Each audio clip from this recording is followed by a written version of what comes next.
ओम शांति। 13 दिसंबर 2024। बाबा के महावाक्य। मीठे बच्चे, अपने लक्ष्य और लक्ष्य दाता बाप को याद करो तो दैवी गुण आ जाएंगे। किसी को दुख देना, ग्लानि करना, यह सब आसुरी लक्षण हैं। प्रश्न: बाप का तुम बच्चों से बहुत ऊंचा प्यार है, उसकी निशानी क्या है? उत्तर: बाप की जो मीठी मीठी शिक्षाएं मिलती हैं, यह शिक्षाएं देना ही उनके ऊंचे प्यार की निशानी है। बाप की पहली शिक्षा है, मीठे बच्चे, श्रीमत के बिगर कोई उल्टा सुल्टा काम नहीं करना। दूसरा, तुम स्टूडेंट हो, तुम्हें अपने हाथ में कभी भी लौ नहीं उठाना है। तुम अपने मुख से सदैव रतन निकालो, पत्थर नहीं। ओम शांति। बाप बैठ बच्चों को समझाते हैं। अब इनको माना लक्ष्मी नारायण को तो अच्छी रीति देखते हो। यह है एम ऑब्जेक्ट, अर्थात तुम इस घराने के थे। कितना रात दिन का फर्क है, इसलिए घड़ी घड़ी इनको देखना है। हमको ऐसा बनना है। इन्हों की महिमा तो अच्छी रीति जानते हो। यह पॉकेट में रखने से ही खुशी रहेगी। अंदर में दुविधा जो रहती है, वह नहीं रहनी चाहिए। इसको देह अभिमान कहा जाता है। देही अभिमानी हो, इन लक्ष्मी नारायण को देखेंगे तो समझेंगे हम ऐसे बन रहे हैं, तो जरूर इनको देखना पड़े। बाप समझाते हैं, तुमको ऐसा बनना है। मध्याजी भव, इनको देखो, याद करो। दृष्टांत बताते हैं ना। उसने सोचा मैं भैंस हूँ, तो वह अपने को भैंस ही समझने लगा। तुम जानते हो, यह हमारा एम ऑब्जेक्ट है। यह बनने का है। कैसे बनेंगे? बाप की याद से। हर एक अपने से पूछे बरोबर, हम इनको देख बाप को याद कर रहे हैं। यह तो समझते हो कि बाबा हमको देवता बनाते हैं। जितना हो सके याद करना चाहिए। यह तो बाप कहते हैं कि निरंतर याद रह नहीं सकती, परंतु पुरुषार्थ करना है। भल गृहस्थ व्यवहार का कार्य करते हुए इनको लक्ष्मी नारायण को याद करेंगे तो बाप जरूर याद आएगा। बाप को याद करेंगे तो यह जरूर याद पड़ेगा। हमको ऐसा बनना है। यही सारा दिन धुन लगी रहे तो फिर एक दो की ग्लानि कभी नहीं करेंगे। यह ऐसा है, फलाना ऐसा है। जो इन बातों में लग जाते हैं, वह ऊंच पद पा नहीं सकेंगे। ऐसे ही रह जाते हैं। कितना सहज करके समझाया जाता है, इनको याद करो, बाप को याद करो, तो तुम यह बन ही जाएंगे। यहाँ तो तुम सामने बैठे हो। सभी के घर में यह लक्ष्मी नारायण का चित्र जरूर होना चाहिए। कितना एक्यूरेट चित्र है। इनको याद करेंगे तो बाबा याद आएगा। सारा दिन और बातों के बदले यही सुनाते रहो। फलाना ऐसा है, यह है। किसकी निंदा करना, इसको दुविधा कहा जाता है। तुम्हें अपनी दैवी बुद्धि बनाना है। किसको दुख देना, ग्लानि करना, चंचलता करना, यह स्वभाव नहीं होना चाहिए। इसमें तो आधा कल्प रहे हो। अभी तुम बच्चों को कितनी मीठी शिक्षा मिलती है। इनसे ऊंच प्यार दूसरा कोई होता नहीं। कोई भी उल्टा सुलटा काम श्रीमत बिगड़ नहीं करना चाहिए। बाप ध्यान के लिए भी डायरेक्शन देते हैं, सिर्फ भोग लगाकर आओ।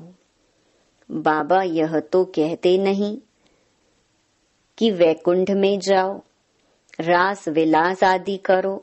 दूसरी जगह गए तो समझो माया की प्रवेशता हुई। माया का नंबर 1 कर्तव्य है पतित बनाना। बेकायदे चलन से नुकसान बहुत होता है। हो सकता है फिर कड़ी सजाएं भी खानी पड़े, अगर अपने को संभालेंगे नहीं तो। बाप के साथ साथ धर्मराज भी है, उनके पास बेहद का हिसाब किताब रहता है। रावण की जेल में कितना वर्ष सजाएं खाई हैं, इस दुनिया में कितना अपार दुख है। अभी बाप कहते हैं और सब बातें भूल एक बाप को याद करो और सभी दुविधा अंदर से निकाल दो। विकार में कौन ले जाते हैं? माया के भूत। तुम्हारा एम ऑब्जेक्ट है ही यह राजयोग है ना। बाप को याद करने से यह वर्षा मिलेगा, तो इस धंधे में लग जाना चाहिए। किचड़ा सारा अंदर से निकाल देना चाहिए। माया की पराकाष्ठा भी बहुत कड़ी है, परंतु उनको उड़ाते रहना है। जितना हो सके याद की यात्रा में रहना है। अभी तो निरंतर याद हो न सके, आखिरी निरंतर तक भी आएंगे तब ही ऊंच पद पाएंगे। अगर अंदर दुविधा खराब ख्यालात होंगे तो ऊंच पद मिल नहीं सकता। माया के वश होकर ही हार खाते हैं। बाप समझाते हैं, बच्चे गंदे काम से हार मत खाओ। निंदा आदि करते तो तुम्हारी बहुत बुरी गति हो गई है। अभी सदगति होती है तो बुरे कर्म मत करो। बाबा देखते हैं माया ने गले तक ग्रास मतलब हप कर लिया है। पता भी नहीं पड़ता है। खुद समझते हैं हम बहुत अच्छा चल रहे हैं, परंतु नहीं। बाप समझाते हैं मनसा वाचा कर्मणा मुख से रतन ही निकलने चाहिए। गंदी बातें करना पत्थर है। अभी तुम पत्थर से पारस बनते हो तो मुख से कभी पत्थर नहीं निकलने चाहिए। बाबा को तो समझाना पड़ता है। बाप का हक है बच्चों को समझाना। ऐसे तो नहीं भाई भाई को सावधानी देंगे। टीचर का काम है शिक्षा देना, वह कुछ भी कह सकते हैं। स्टूडेंट को हाथ में लॉ नहीं उठाना है। तुम स्टूडेंट हो ना। बाप समझा सकते हैं, बाकी बच्चों को तो बाप का डायरेक्शन है। एक बाप को याद करो। तुम्हारी तकदीर अभी खुली है। श्रीमत पर ना चलने से तुम्हारी तकदीर बिगड़ पड़ेगी, फिर बहुत पछताना पड़ेगा। बाप की श्रीमत पर ना चलने से एक तो सजाएं खानी पड़े, दूसरा पद भी भ्रष्ट। जन्म जन्मांतर कल्प कल्पांतर की बाजी है। बाप आकर पढ़ाते हैं तो बुद्धि में रहना चाहिए बाबा हमारा टीचर है, जिनसे यह नई नॉलेज मिलती है कि अपने को आत्मा समझो। आत्माएं और परमात्मा का मेला कहा जाता है ना। 5000 वर्ष बाद मिलेंगे। इसमें जितना वर्षा लेना चाहो ले सकते हो, नहीं तो बहुत बहुत पछताएंगे, रोएंगे। सब साक्षात्कार हो जाएगा। स्कूल में बच्चे ट्रांसफर होते हैं तो पिछाड़ी में बैठने वालों को सभी देखते हैं। यहाँ भी ट्रांसफर होते हैं। तुम जानते हो, यहाँ शरीर छोड़कर फिर जाए, सतयुग में प्रिंस के कॉलेज में भाषा सीखेंगे। वहाँ की भाषा तो सभी को पढ़नी पड़ती है, मदर लैंग्वेज। बहुतों में पूरा ज्ञान नहीं है, फिर पढ़ते भी नहीं है रेगुलर। एक दो बार मिस किया तो आदत पड़ जाती है मिस करने की। संग है माया के मुरीदों का। शिव बाबा के मुरीद थोड़े हैं, बाकी सब हैं माया के मुरीद। तुम शिव बाबा के मुरीद बनते हो तो माया सहन नहीं कर सकती है, इसलिए संभाल बहुत करनी चाहिए। छी छी गंदे मनुष्यों से बड़ी संभाल रखनी है। हंस और बगुले है ना। बाबा ने रात को भी शिक्षा दी है। सारा दिन कोई ना कोई की निंदा करना, पर चिंतन करना, इनको कोई दैवी गुण नहीं कहा जाता है। देवताएं ऐसा काम नहीं करते हैं। बाप कहते हैं बाप और वर्षे को याद करो, फिर भी निंदा करते रहते हैं। निंदा तो जन्म जन्मांतर करते आए हो। दुविधा अंदर रहती ही है। यह भी अंदर मारा मारी है। मुफ्त अपना खून करते हैं, बहुतों को घाटा डालते हैं। फलाना ऐसा है, इसमें तुम्हारा क्या जाता है। सबका सहायक एक बाप है। अभी तो श्रीमत पर चलना है। मनुष्य मत तो बड़ा गंदा बना देती है। एक दो की ग्लानि करते रहते हैं। ग्लानि करना यह है माया का भूत। यह है ही पतित दुनिया। तुम समझते हो कि हम अभी पतित से पावन बन रहे हैं, तो यह बड़ी खराबियां हैं। समझाया जाता है, आज से अपना कान पकड़ना चाहिए, कभी ऐसा कर्म नहीं करेंगे। कुछ भी अगर देखते हो तो बाबा को रिपोर्ट करनी चाहिए। तुम्हारा क्या जाता है। तुम एक दो की ग्लानि क्यों करते हो। बाप सुनता तो सब कुछ है ना। बाप ने कानों और आंखों का लोन लिया है ना। बाप भी देखते हैं तो यह दादा भी देखते हैं। चलन वातावरण तो कोई कोई का बिल्कुल ही बेकायदे चलता है। जिनका बाप नहीं होता है उनको छोरा कहा जाता है। वह अपने बाप को भी नहीं जानते, याद भी नहीं करते हैं। सुधरने बदले और ही बिगड़ते हैं, इसलिए अपना ही पद गंवाते हैं। श्रीमत पर नहीं चलते तो छोरे हैं। माँ बाप की श्रीमत पर नहीं चलते हैं। त्वमेव माताश्च पिता त्वमेव। बंधु आदि भी बनते हैं, परंतु ग्रेट ग्रेट ग्रैंडफादर ही नहीं तो मदर फिर कहाँ से होगी। इतनी भी बुद्धि नहीं। माया बुद्धि एकदम फेर देती है। बेहद के बाप की आज्ञा नहीं मानते हैं तो दंड पड़ जाता है। जरा भी सदगति नहीं होती है। बाप देखते हैं तो कहेंगे ना, इनकी क्या बुरी गति होगी। यह तो टांगर अक के फूल हैं, जिसको कोई भी पसंद नहीं करता है। तो सुधरना चाहिए ना, नहीं तो पद भ्रष्ट हो जाएंगे। जन्म जन्मांतर के लिए घाटा पड़ जाएगा। परंतु देह अभिमानियों की बुद्धि में बैठता ही नहीं। आत्म अभिमानी ही बाप से लव कर सकते हैं। बलिहार जाना कोई मासी का घर नहीं है। बड़े बड़े आदमी बलिहार तो जाना सके, वह बलिहार जाने का अर्थ भी नहीं समझते हैं। हृदय विदीर्ण होता है। बहुत बंधन मुक्त भी हैं, बच्चा आदि कुछ भी नहीं है। कहते हैं बाबा आप ही हमारे सब कुछ हो। ऐसे मुख से कहते हैं परंतु सच नहीं। बाप से भी झूठ बोल देते हैं। बलिहार गए तो अपना ममत्व निकाल देना चाहिए। अभी तो पिछाड़ी है तो श्रीमत पर चलना पड़े। मिल्कियत आदि से भी ममत्व निकल जाए। बहुत हैं ऐसे बंधन मुक्त। शिव बाबा को अपना बनाया है, एडॉप्ट करते हैं ना। यह हमारा बाप टीचर सतगुरु है। हम उनको अपना बनाते हैं, उनकी पूरी मिल्कियत लेने।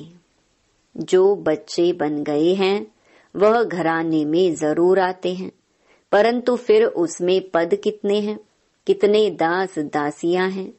एक दो पर हुक्म चलाते हैं, दासियों में भी नंबरवार बनते हैं। रॉयल घराने में बाहर के दास दासियां तो नहीं आएंगे ना। जो बाप के बने हैं उनको बनना है। ऐसे ऐसे बच्चे हैं जिनमें पाई का भी अक्ल नहीं है। बाबा ऐसे तो कहते नहीं कि मम्मा को याद करो व मेरे रथ को याद करो। बाप कहते हैं माँ में कम याद करो। देह के सब बंधन छोड़ अपने को आत्मा समझो। बाप समझाते हैं कि प्रीत रखनी है तो एक से रखो, तब बेड़ा पार होगा। बाप के डायरेक्शन पर चलो। मोहजीत राजा की कथा भी है ना। पहले नंबर में है बच्चे। बच्चा तो मिल्कियत का मालिक बनेगा, स्त्री तो हाफ पार्टनर है। बच्चा तो फुल मालिक बन जाता है तो बुद्धि उस तरफ जाती है। बाबा को फुल मालिक बनाएंगे तो यह सब कुछ तुमको दे देंगे। लेन देन की बात ही नहीं, यह तो समझ की बात है। भल तुम सुनते हो फिर दूसरे दिन सब भूल जाता है। बुद्धि में रहेगा तो दूसरों को भी समझा सकेंगे। बाप को याद करने से तुम स्वर्ग के मालिक बनेंगे। यह तो बहुत सहज है। मुख चलाते रहो, एम ऑब्जेक्ट बताते रहो। विशाल बुद्धि तो झट समझेंगे। अंत में यह चित्र आदि ही काम आएंगे। इसमें सारा ज्ञान भरा हुआ है। लक्ष्मी नारायण और राधे कृष्ण का आपस में क्या संबंध है, यह कोई नहीं जानते। लक्ष्मी नारायण तो जरूर पहले प्रिंस होंगे। बेगर टू प्रिंस है ना। बेगर टू किंग नहीं कहा जाता, प्रिंस के बाद ही किंग बनते हैं। यह तो बहुत ही सहज है, परंतु माया कोई को पकड़ लेती है। किसकी निंदा करना, ग्लानि करना, यह तो बहुतों की आदत है। और तो कोई काम है ही नहीं। बाप को कभी याद नहीं करेंगे, एक दो की ग्लानि का धंधा ही करते हैं। यह है माया का पाठ। बाप का पाठ तो बिल्कुल ही सीधा है। पिछाड़ी में यह सन्यासी आदि जागेंगे, कहेंगे कि ज्ञान है तो इन बीके में है। कुमार कुमारियां तो पवित्र होते हैं, प्रजापिता ब्रह्मा के बच्चे हैं। हमारे में कोई खराब ख्याल भी नहीं आना चाहिए। बहुतों को अभी भी खराब ख्यालात आते हैं, फिर इसकी सजा भी बहुत कड़ी है। बाप समझाते तो बहुत हैं। अगर कुछ चाल तुम्हारी फिर खराब देखी तो यहाँ रह नहीं सकेंगे। थोड़ी सजा भी देनी होती है, तुम लायक नहीं हो। बाप को ठगते हो, तुम बाप को याद कर नहीं सकेंगे। अवस्था सारी गिर जाती है। अवस्था गिरना ही सजा है। श्रीमत पर ना चलने से अपना पद भ्रष्ट कर देते हैं। बाप के डायरेक्शन पर ना चलने से और ही भूत की प्रवेशता होती है।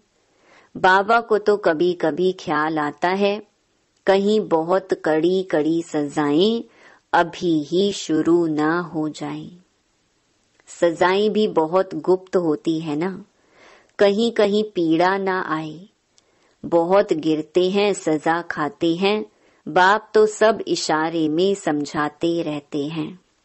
अपनी तकदीर को लकीर बहुत लगाते हैं, इसलिए बाप खबरदार करते रहते हैं, अभी गफलत करने का समय नहीं है।